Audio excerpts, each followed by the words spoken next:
Xin gửi đến anh chị một nhạc phẩm được mang tên Xe Hoa, sáng tác của Hồng Xuân Lâm.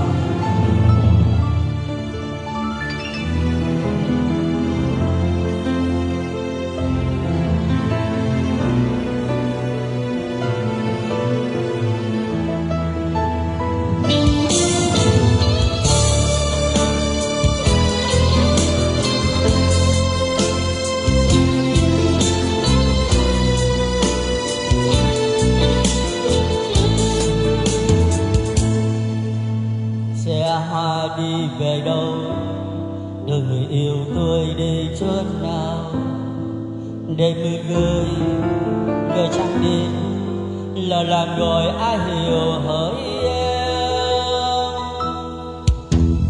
Cơn mưa rơi thật lâu cho tình ta tan theo bể sâu, tình yêu thương trong mắt nhau. Tôi hiểu rằng lòng em rất đau.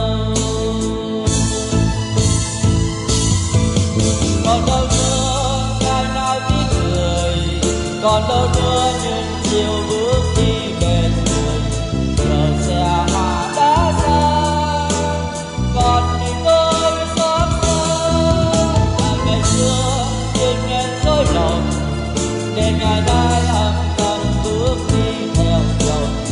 Giờ không ai nhớ mong, tôi lỡ tình đi sửa đời ơi.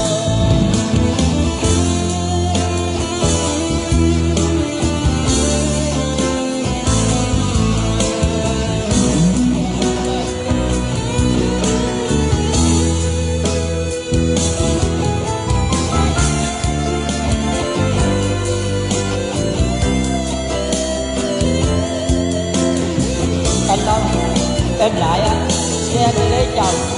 Tối ngày anh với hai chữ sống em.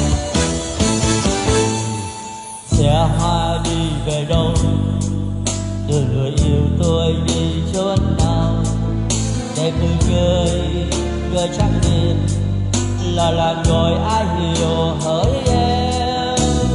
Cơn mưa rơi thật lâu cho tình ta tan theo bể sâu, tình yêu thương trong mắt nhau. Tôi hiểu rằng lòng em rất đau.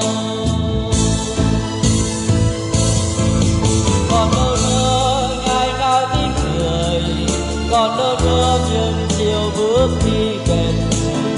Giờ xe hoa đã xa, còn mình tôi xót xa.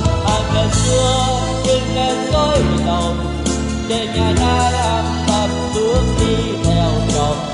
Giờ không ai nhớ mong, tôi lỡ tình đi sửa trời đâu. Còn đâu nữa ngày nào tiếng cười, còn đâu nữa những chiều bước đi bên người.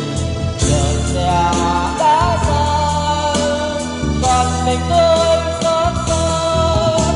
Ngày xưa đừng nên dối lòng, để ngày nay âm thầm bước đi theo chồng. Giờ không ai nhớ mong, tôi lỡ tình đi